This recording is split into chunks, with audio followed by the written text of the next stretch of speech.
From the past few lectures, we have been discussing and interpreting the transgressions, the continued transgressions and acts of disobedience with reference to the Bani Israel.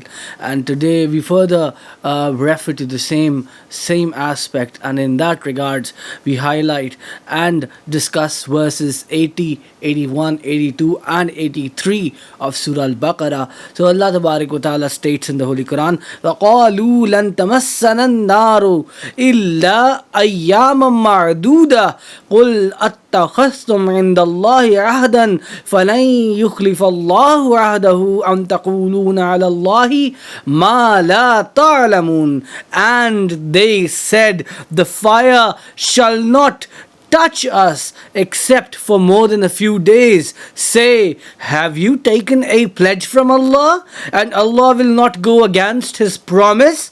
Or do you say about Allah of which you know nothing? So the Bani Israels, now, as this blessed verse of the Holy Quran confirmed, they were under an assumption, they were under a false assumption, and they therefore claimed that the fire of hell could not touch us, and if it will touch them, it will only be for a few days. So they were putting up a false allegation, and they were claiming something which was not true, and the blessed verse of the Holy Quran confirms that as well. Then in the subsequent verse, Allah Tabarak wa Ta'ala states, Bala man kasaba sayyi'atan wa ahatat bihi khati'atuhu faulaika ashabun nar hum fiha khalidun. Why not? Whoso commits evil and are completely encompassed by their sins, those are the inhabitants of the hell. There they shall live forever. There they shall dwell forever. وَالَّذِينَ آمَنُوا وَعَمِلُوا الصَّالِحَاتِ أُولَٰئِكَ أَصْحَابُ الْجَنَّةِ هُمْ فِيهَا خَالِدُونَ. And those who brought faith and did deeds of righteousness, they are the people of paradise. They are the people of paradise. Ashabul Jannah. They are the people of paradise. There they shall dwell forever. وَإِذْ أَخَذْنَا مِيثَاقَ بَنِي إِسْرَائِيلَ لَا تَعْبُدُونَ إِلَّا اللَّهَ وَبِالْوَالِدَيْنِ إِحْسَانًا وَذِي الْقُرْبَى وَالْيَتَامَى وَالْمَسَاكِينِ وَقُولُوا لِلنَّاسِ حُسْنًا وَأَقِيمُوا الصَّلَاةَ وَآتُوا الزَّكَاةَ ثُمَّ تَوَلَّيْتُمْ إِلَّا قَلِيلًا مِّنْكُمْ وَأَنْتُمْ مُعْرِضُونَ. And remember when we took a firm promise from the children of Israel, you shall worship none but Allah, and be good to parents and the near of kin and orphans and the needy, and speak good to people, establish prayer and pay the zakat. Then all the rest of you, except a few, turned away, and you are those who turn away. So as discussed earlier, the Jews, they staunchly believed that their affliction, the punishment that was to be inflicted upon them, it would not remain forever, but that their affliction was not going to span over 40 days. So thereafter they would be released. So that was the claim and their belief of the Jews. They were of the belief that a punishment could never be inflicted upon them forever.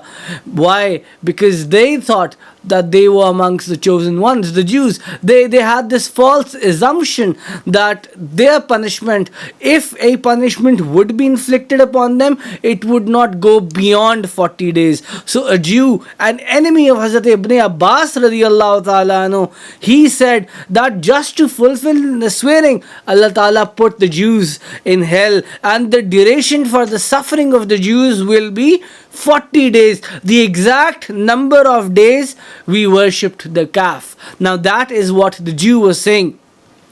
And then another Jewish sect, they believed and they deemed this misery would last only for 7 days, not even for 40 days.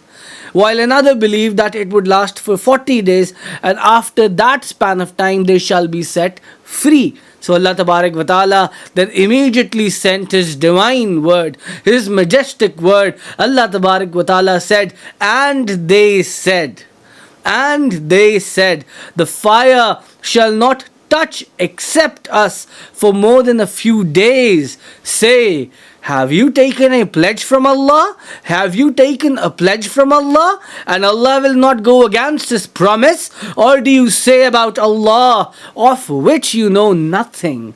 Of which you know nothing. وَقَالُوا لَن تَمَسَّنَا النَّارُ إِلَّا أَيَّامًا مَعْدُودَةً قُلْ أَتَّخَذْتُمْ عِنْدَ اللَّهِ عَهْدًا فَلَنْ يُخْلِفَ اللَّهُ عَهْدَهُ أَمْ تَقُولُونَ عَلَى اللَّهِ مَا لَا تَعْلَمُونَ. And they said, the fire shall not touch except us for more than a few days. Say, have you taken a pledge from Allah? And Allah will not go against His promise? Or do you say about Allah of which you know nothing? بَلَا مَنْ كَسَبَ سَيِّئَةً وَأَحَاطَتْ بِهِ خَطِيئَتُهُ فَأُولَٰئِكَ أَصْحَابُ النَّارِ هُمْ فِيهَا خَالِدُونَ. Why not? Whoso commits evil and are completely encompassed by their sin, those are the inhabitants of the hell. There they shall live forever, dwell forever. So now, thus, in view of the foregoing, the blessed verses, they endorse that the Jews shall remain in the hell forever.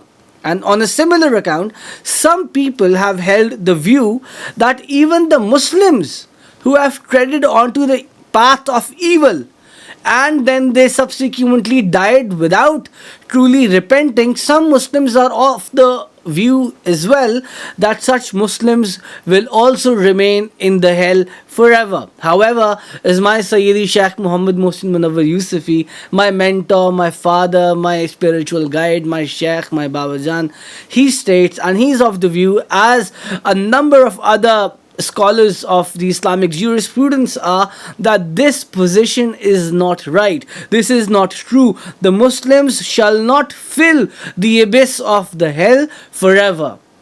The Muslims will not fill the abyss of the hell forever as the Jews would. The Jews shall remain and will remain in the abyss of the hell forever. However, for the Muslims, that is not the case, because they believed in Allah Tabarak wa Ta'ala and His last messenger, the Holy Prophet Hazrat Muhammad Mustafa Sallallahu Alaihi Wasallam. So the belief and faith of the Ahlul Sunnah wal Jama'ah is that a Muslim who is guilty of even having committed the major sins, and then he dies and departs onto the next world without repentance, even for that Muslim there will be pardon. He will be forgiven. Now this school of thought, Ahlul Sunnah wal Jama'ah, our school of thought, they believe that the Muslims shall never be punished forever. However, then there is another school of thought that believes and says that the Muslims, even as the Jews would be, even the Muslims who've committed major sins, they will stay in the abyss of the hell forever. However, the view of Ahlul Sunnah wal Jama'ah is not that. However, that particular sect which says and asserts that even the Muslims the ones who commit major sins, even they will remain in the hell forever. Now, the blessed verse that they serve as a reference is the one I just recited. وَقَالُوا لَن تَمَسَّنَا النَّارُ إِلَّا أَيَّامًا مَعْدُودَةً قُلْ أَتَّخَذْتُمْ عِنْدَ اللَّهِ عَهْدًا فَلَنْ يُخْلِفَ اللَّهُ عَهْدَهُ أَمْ تَقُولُونَ عَلَى اللَّهِ مَا لَا تَعْلَمُونَ. And they said, the fire shall not touch except us for more than a few days. Say, have you taken a pledge from Allah? And Allah will not go against His promise? Or do you say about Allah of which you know nothing? بَلَا مَنْ كَسَبَ سَيِّئَةً وَأَحَاطَتْ بِهِ خَطِيئَتُهُ فَأُولَٰئِكَ أَصْحَابُ النَّارِ هُمْ فِيهَا خَالِدُونَ. Why not?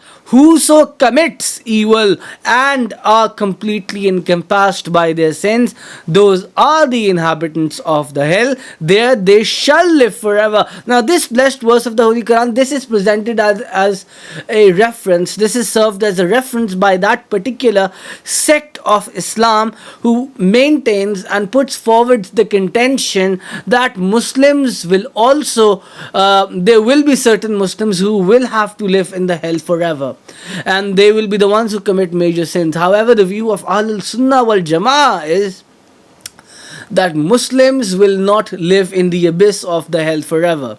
Why? Because they've believed in Allah and the Holy Prophet, peace be upon him, and that they have not committed the heinous and horrendous act of shirk. That is why they will be pardoned. They will be forgiven even if the Muslims commit major sins.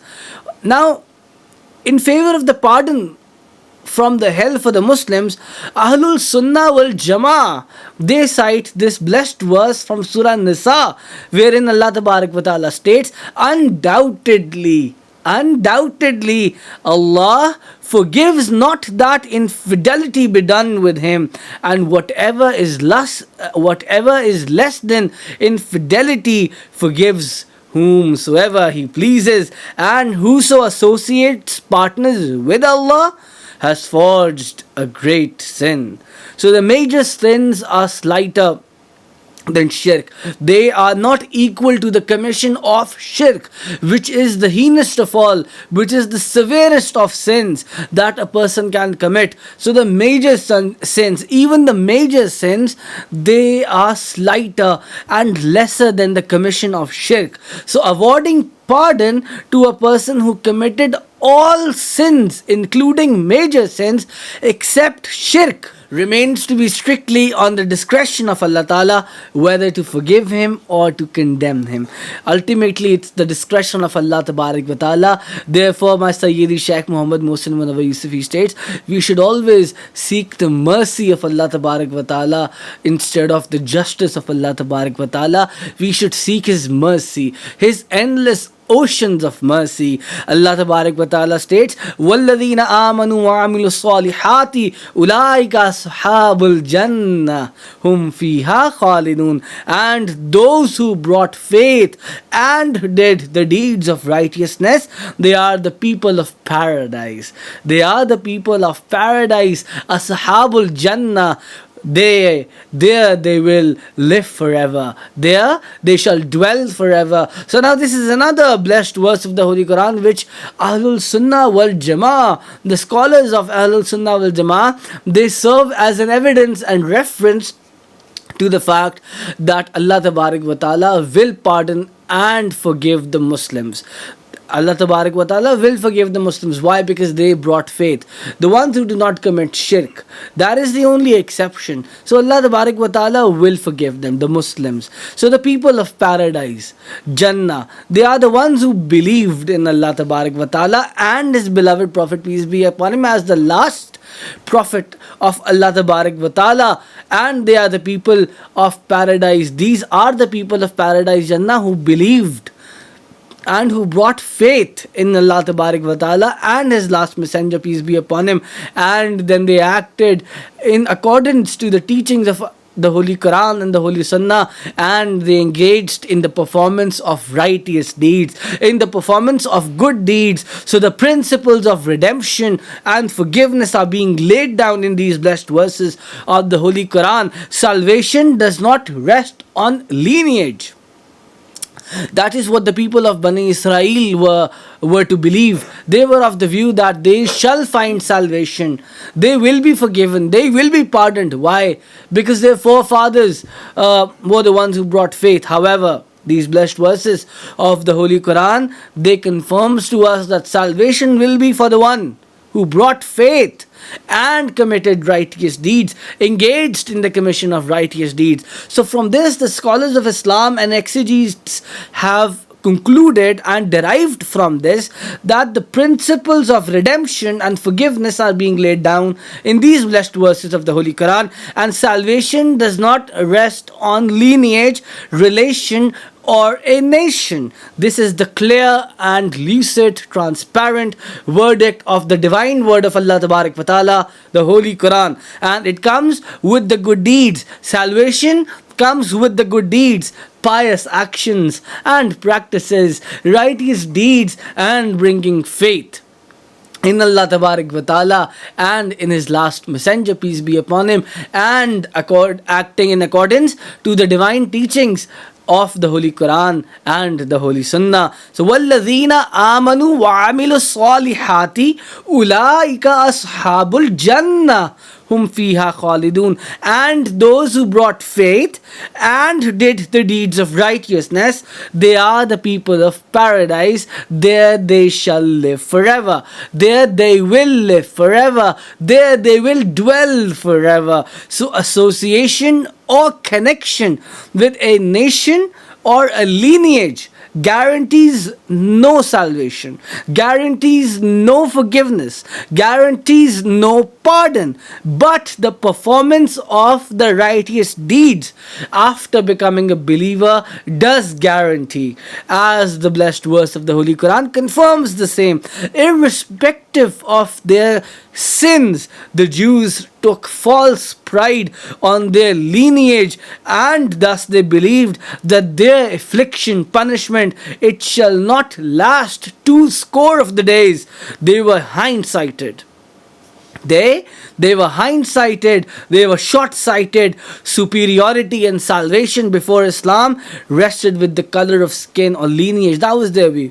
So Islam put an end to this differentiation, laid down the principles of Islam, envisage that all humans, whether be it the white or the black, they are the creation of Allah Tabarak wa Ta'ala, and the person who was righteous and who commits righteous deeds has the edge rather than the color or lineage. So that are the clear and transparent principles of the religion of peace and love, Islam, that instead of this differentiation of white and black with which the Jews at the time believed that the person of this color would go to paradise and the person of this color would go to hell, that are not the principles of Islam. Islam has laid down strong principles, firm principles, and it says that going into the hell or going into the hell, salvation, forgiveness and pardon, they are all a result of bringing faith and doing righteous deeds. So those are the firm principles of Islam. Concept of color or lineage, this division, this is manifest in a caste system. So let's take the example of Brahmins. No matter how illiterate or sinful a Brahmin is, he will remain to be superior to others. Islam out an end to this system of caste and creed system. So indeed, this is a unique honor and privilege of Islam, that its distribution depends upon the believer or non-believer, moral or immoral, pious or otherwise, as opposed to color or lineage or from where does a person belongs to. Islam, the differentiation is that whether the person is a believer or is a non-believer, whether he's a pious or he's not a pious, whether he's moral or he's immoral. So those are the firm and foundational principles of Islam. وَالَّذِينَ آمَنُوا وَعَمِلُوا الصَّالِحَاتِ أُولَٰئِكَ أَصْحَابُ الْجَنَّةِ هُمْ فِيهَا خَالِدُونَ. And those who brought faith and did deeds of righteousness, they are the people of paradise. There they will dwell forever. So the Jews were of the view of the false assumption, of the false belief were the Jews that paradise belongs to them.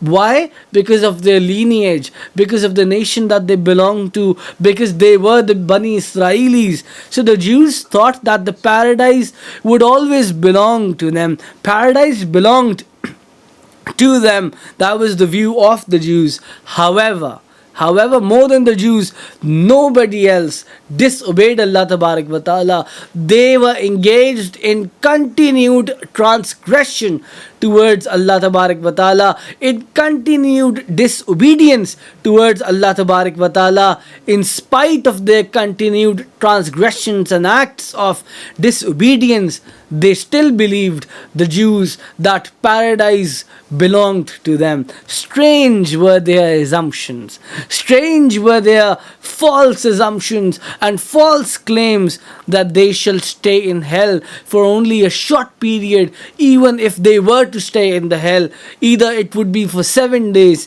or it would be for 40 days. So false were their assumptions. وَإِذْ أَخَذْنَا مِيثَاقَ بَنِي إِسْرَائِيلَ لَا تَعْبُدُونَ إِلَّا اللَّهَ وَبِالْوَالِدَيْنِ إِحْسَانًا وَذِي الْقُرْبَى وَالْيَتَامَى وَالْمَسَاكِينِ وَقُولُوا لِلنَّاسِ حُسْنًا وَأَقِيمُوا الصَّلَاةَ وَآتُوا الزَّكَاةَ ثُمَّ تَوَلَّيْتُمْ إِلَّا قَلِيلًا مِّنكُمْ وَأَنْتُمْ مُعْرِضُونَ. And remember when we took a firm promise from the children of Israel, and remember when we took a firm promise from Bani Israel. What promise?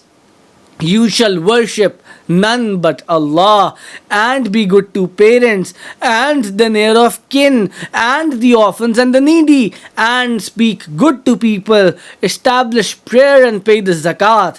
Then all the rest of you, except a few, turned away, and you are those who turn away. So see, Allah Tabarak wa Ta'ala describes this arrangement in an ascending order, that be good to parents. So after parents, Allah Tabarak wa Ta'ala refers to the near of kin. Who? The relatives, then the orphans, then the needy. Then after his worship, so Allah Tabarak wa Ta'ala first says, you shall worship none but Allah. After that, after Allah Tabarak wa Ta'ala commanding that you shall worship none but Allah, then he explains the arrangement in the ascending order. Then comes be good to parents, then is and be good to the near of kin, who are the relatives, then the orphans, then the needy.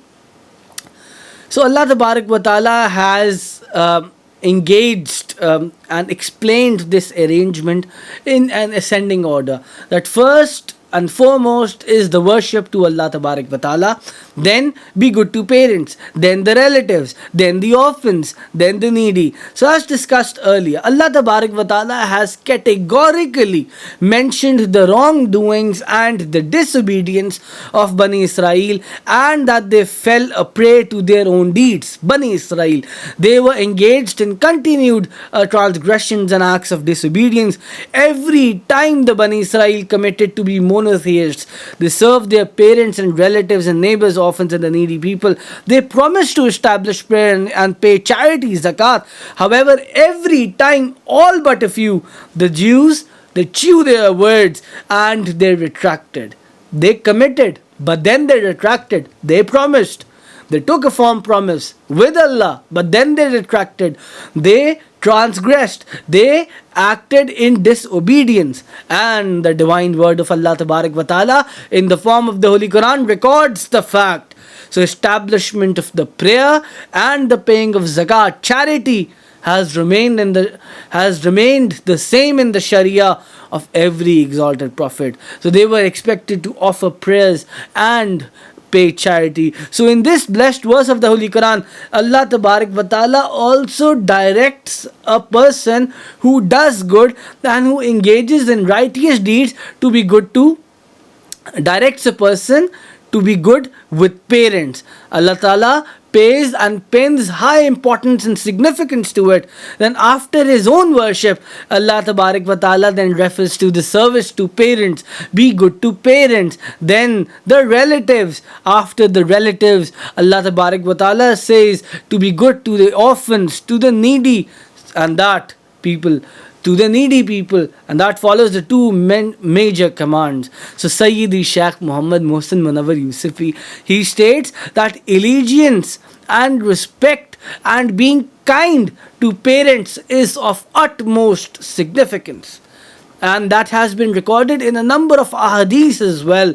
The blessed verses of the Holy Quran confirms that right after worship to Allah Tabarak wa Ta'ala, right after worship and remembrance of Allah, we've been commanded to be good to parents. And then we have a number of blessed ahadith of the Holy Prophet, peace be upon him, the noble messenger, the unrivaled, the unparalleled, the most distinguished, the unprecedented, the seal of prophethood, the seal of apostleship, the beloved of Allah, the beloved of all, the warmer of hearts, the coolness of eyes, the Holy Prophet, Hazrat Muhammad Mustafa Sallallahu Alaihi Wasallam. Hazrat Abdullah bin Masud radiyallahu ta'ala anhu states that I humbly asked the Holy Prophet, peace be upon him, that, O Prophet of Allah, which is the most favorable deed before Allah? Thereupon the Holy Prophet, peace be upon him, stated, to pray on time. Then I asked, after that, which is the deed which is most favorable? The Holy Prophet, peace be upon him, replied, to be good to parents.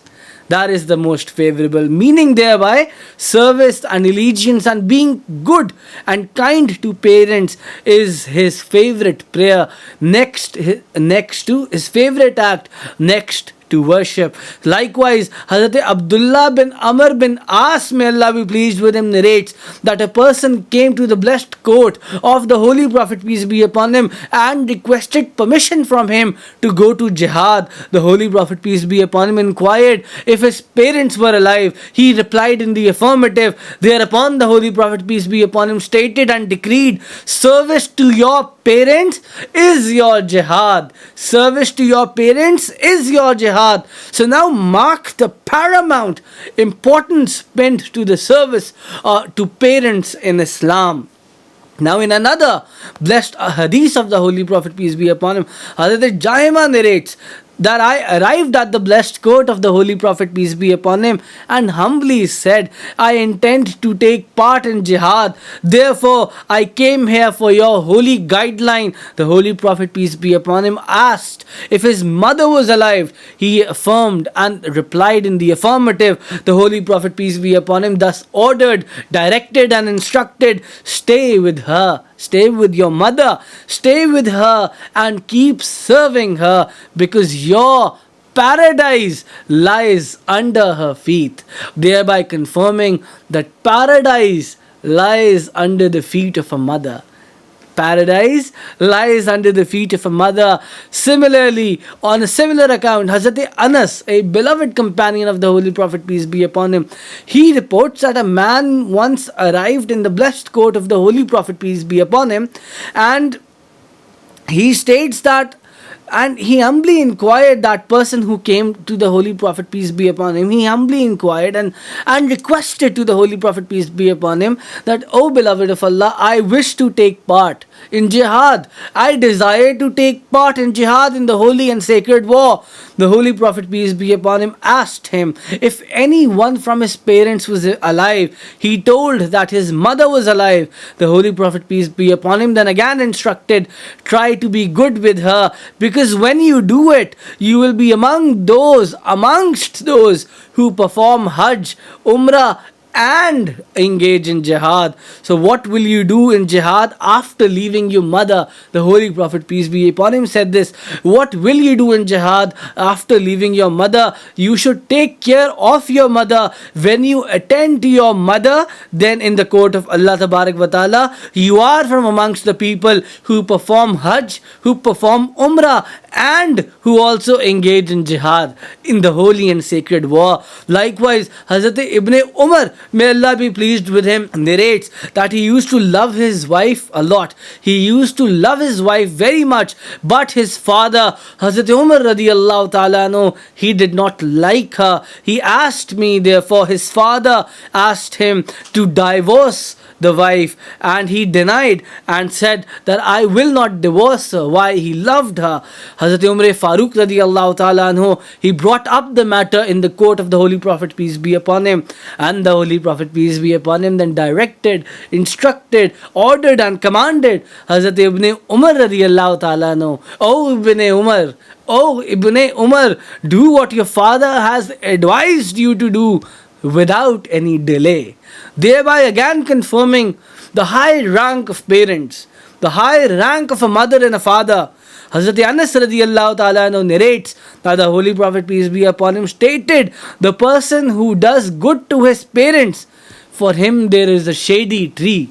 For him there is a shady tree, tuba in paradise, and Allah Ta'ala enhances the age of the person who does good to his parents, who is good to his parents. Thus Sayyidi Shaykh Muhammad Mohsen Munawwar Yusufi, he concludes from this blessed hadith that an easy way to increase your age is to do well to your parents as to serve them and to serve them wholeheartedly.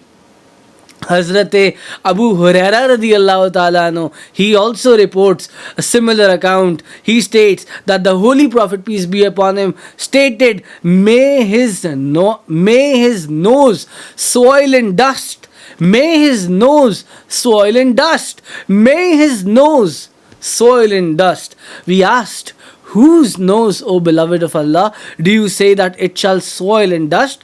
The Holy Prophet, peace be upon him, stated, the one who finds both or any one of his parents in old age and he still does not earn Jannah, thereby again confirming service to parents and being kind to parents. The Holy Prophet, peace be upon him, disliked a person who would see his parents in old age and still did not serve them.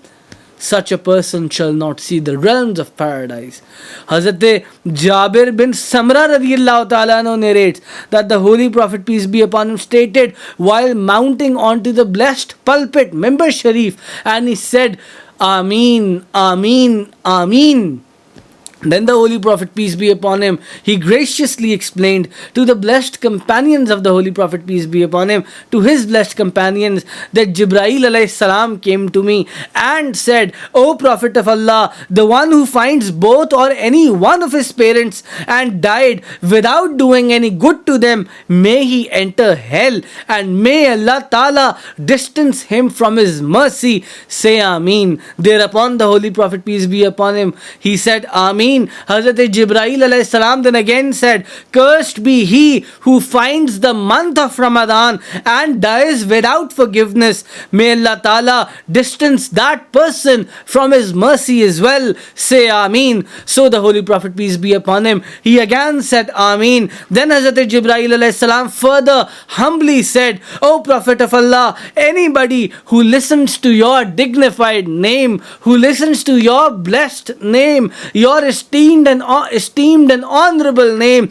and sends not Durood Sharif on you, may he see the abyss of the hell. Say Ameen. So I said Ameen. So many examples, they complement this point. Hazrat Abu Huraira radiallahu ta'ala anhu states, a person arrived and came to the blessed court of the Holy Prophet, peace be upon him, and asked, who deserves his kindness the most? The Holy Prophet, peace be upon him, stated, your mother. He then inquired the same thrice and received the same reply 3 times, your mother, your mother, your mother. And it was the 4th time that the Holy Prophet, peace be upon him, he stated, your father. He indicated towards your father. So the first 3 times when he asked, who deserves my kindness the most, the Holy Prophet, peace be upon him, for the first 3 times he replied, your mother, your mother, your mother. And then it was the 4th time that the Holy Prophet, peace be upon him, replied, your father, thereby again explaining the significance and utmost importance of being kind to parents, to the mother and to the father. Hazrat Abdullah bin Amr radiallahu ta'ala anhu states that the Holy Prophet, peace be upon him, revealed that the consent of Allah Tabarak wa Ta'ala is in the consent of a father and his anger is in the anger of the father. Hazrat Abdullah bin Umar radiallahu ta'ala anhu narrates that a person came to the dignified and honorable court of the Holy Prophet, peace be upon him, and said, Ya Rasulullah, Ya Rasulullah, I have committed a great sin. I have committed a major sin. Is there any repentance of it? The Holy Prophet, peace be upon him, inquired, Is your mother alive? Is your mother alive? He said, No, my mother is not alive. The Holy Prophet, peace be upon him, then further inquired, Is your aunt maternal alive? Thus, to that he said, Yes, she is alive. The Holy Prophet, peace be upon him, then instructed him to go and to do well with her to the aunt.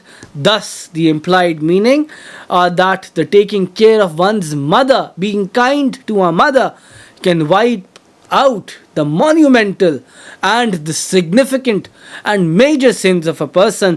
Hazrat Abu Sa'd, may Allah be pleased with him, states, Hazrat Abu Sa'd, that we were sitting in the dignified and honorable company of the Holy Prophet, peace be upon him, when a person from Banu Salma came and said, So, O Prophet of Allah, can I do good with my parents even after their death? Can I be good? Can I do good to my parents after the death? The Holy Prophet, peace be upon him, replied in the affirmative. He said, Yes, offer their funeral prayer, supplicate for their forgiveness, pray for their forgiveness. If they did make any promise with someone, fulfill it. Be lenient with their relatives and respect their friends. They will also be counted in this will also be counted in their good deeds even after their departure. So all these examples and these similar ones, they exemplify to elude the fact that the service to parents is equivalent to, or in some cases even better than, jihad. If surpassing the performance, it surpasses the performance of Hajj or Umrah. The only exception is shirk, polytheism. If a person commits all major sins, he shall still find redemption upon service to parents, with the exception of shirk. Now, the person who disobeys their parents, what does the Holy Quran, and in particular what does the holy ahadith of the Holy Prophet, peace be upon him, has to say about that person who engages in disobedience towards his parents? Hazrat Abu Bakr radiallahu ta'ala anhu, he narrates that the Holy Prophet, peace be upon him, stated it 3 times. Shall I not tell you of the biggest sin? Shall I not tell you of the biggest sin? Shall I not tell you of the biggest sin? We requested, why not? O beloved of Allah, O beloved of Allah. The Holy Prophet, peace be upon him, then replied that the biggest of sins is associating someone with Allah Almighty and disobeying the parents. And disobeying the parents. The Holy Prophet, peace be upon him, also reflected the disobedience of parents as a major sin. Once the Holy Prophet, peace be upon him, was lying down, and all of a sudden he sat up and said, Lie and false testimony. The Holy Prophet, peace be upon him, he kept on repeating this until the blessed companions requested if he would calm down. Hazrat Ibn Umar radiallahu ta'ala narrates that the Holy Prophet, peace be upon him, revealed that 3 persons would be deprived of the merciful eye of Allah Tabarak wa Ta'ala. Since we are talking about the parents, let me tell you, one of those persons will be the one, and is the one who disobeys his parents. The others are those who drank alcohol, and the one signifies his favors. Who signifies his favors. Similarly, Hazrat Abu Huraira radiallahu ta'ala narrates that the Holy Prophet, peace be upon him, disclosed that one can smell the scent of paradise from a distance of 500 miles. But the person who is disobedient to parents will not even be granted the scent of paradise, let alone paradise. Hazrat Abu Umama, may Allah be pleased with him, reports that the Holy Prophet, peace be upon him, stated there are 3 types of people Allah Tabarak wa Ta'ala will not accept obligatory farz as well as supererogatory nafil prayers of. The person who disobeys his parents is one of them. Hazrat Abdullah bin Umar bin As Hazrat Abdullah bin Amr bin As, may Allah be pleased with him, reports that the Holy Prophet, peace be upon him, stated that the biggest sin is to curse one's parents. When requested how someone could curse his parents, the Holy Prophet, peace be upon him, replied, when a person calls names to someone else's father and in return he returns the same onto the first person. So this is when a person abuses a person's father, and then the other person standing, he also in turn he abuses his parents. So if a person, the Holy Prophet, peace be upon him, stated, if a person calls names to someone else's mother and in return he does the same, he returns the same unto the first person, it is like cursing upon one's own parents. Now this blessed Hadith Sharif is recorded in Bukhari Sharif and in the Muslim Sharif. And in another Hadith, a person came to the blessed court of the Holy Prophet, peace be upon him, and said that he testified that there is none worthy of worship but Allah the Almighty, and indeed you are the messenger of Allah. I do pray 5 times a day and pay zakat and fast in the month of Ramadan. The Holy Prophet, peace be upon him, declared that the person who died in this state will be with the dignified prophets, Siddiqeen, the pious ones, and the martyrs on the day of judgment.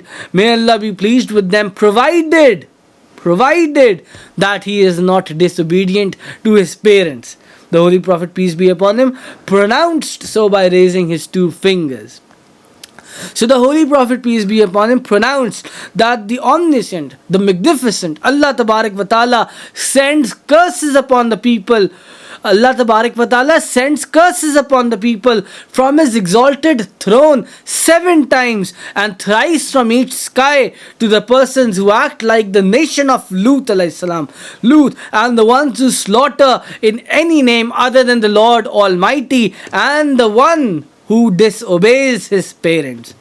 So since we are drawing on the monumental and significant value that has been given by Islam to parents, therefore we must be careful, having contemplated upon these blessed ahadith, to be good to parents, to serve our parents wholeheartedly, to be kind with them. Hazrat Abdullah radiallahu ta'ala states that we were sitting with the Holy Prophet, peace be upon him, when a person came and said, a young man is near death, and we asked him to recite the kalima. However, he could not recite it. The Holy Prophet, peace be upon him, then inquired if he used to pray. They replied in the affirmative. The Holy Prophet, peace be upon him, then stood up, and we also stood and went to that person. The Holy Prophet, peace be upon him, then instructed him, say La ilaha illallah. He said, I cannot say it, I cannot read. The Holy Prophet, peace be upon him, then further inquired about him, and someone said that he was disobedient to his mother. He was disobedient to his mother. The Holy Prophet, peace be upon him, then inquired if his mother was alive. The people said, yes, the mother was alive. The Holy Prophet, peace be upon him, then called out for his mother. And when the mother came, the Holy Prophet, peace be upon him, asked if he was her son. She said yes. The Holy Prophet, peace be upon him, stated, if a fire burnt, would you throw your son in the fire, or would you intercede? She replied that she would definitely intercede, and she would not let her son roast in the fire. She said that she would definitely not let her son roast in the fire. Then the Holy Prophet, peace be upon him, stated, make Allah and myself the witness, and say that you forgive him and that you are satisfied with him. The mother said, O Allah, I make you and your beloved Prophet the witness that I am satisfied with my son. The Holy Prophet, peace be upon him, then asked the boy to say, Ashhadu an la ilaha illallah wahdahu la sharika la wa ashhadu anna Muhammadan abduhu wa rasuluh. The boy then recited the kalima, and the Holy Prophet, peace be upon him, then stated, so thanks be to Allah who granted him salvation from the fire of hell because of me. So Sayyidi Shaykh Muhammad Mohsin Munawwar Yusufi, he concludes from all these examples and the such like examples to allude the fact that the service to parents is of utmost significance, and in certain cases even better than jihad. It surpasses the performance of Hajj or Umrah. Other than shirk, if a person commits all major sins, he shall still attain redemption if he is good to his parents. Likewise, disobedience to parents is akin to polytheism. After, and a person guilty of it shall not even smell the scent of the paradise, let alone being granted paradise itself. And such a person who is disobedient to his parents will be thrown to the lowest ebb of the hell. Such a person may not be able to recite even the kalma tayyiba at the time of his demise. Hazrat Anas radiallahu ta'ala narrates that the Holy Prophet, peace be upon him, stated that if a person wishes to be affluent in sustenance and in his age, he must be good to his relatives. The condition today, if you contemplate, we are not good to our relatives. We get angry on every other thing. We should have a good relationship with them. Hazrat Abu Hurairah radiallahu ta'ala reports that the Holy Prophet, peace be upon him, passed on to us every Thursday, Friday night, the deeds of the descendants of Adam alayhi salam are presented, the descendants of Adam presented, and the person who cuts off relation with the relatives, his deeds are rejected. Hazrat Sahal bin Saad narrates that the Holy Prophet, peace be upon him, stated, the person who feeds an orphan, he and I shall be like this in paradise. The Holy Prophet, peace be upon him, said so by joining his two fingers. The Shahada and the middle finger. Likewise, Hazrat Ibn Umar radiallahu ta'ala reports that the Holy Prophet, peace be upon him, stated, the most favorable house before Allah Tabarak wa Ta'ala is of the one wherein an orphan is treated respectfully. After that, the Holy Prophet, peace be upon him, declared that the person who struggles for a widow and feeds the needy is like the one who engages and does jihad in the way of Allah Tabarak wa Ta'ala. To access the same lecture in Urdu, please click on the link available below in the description.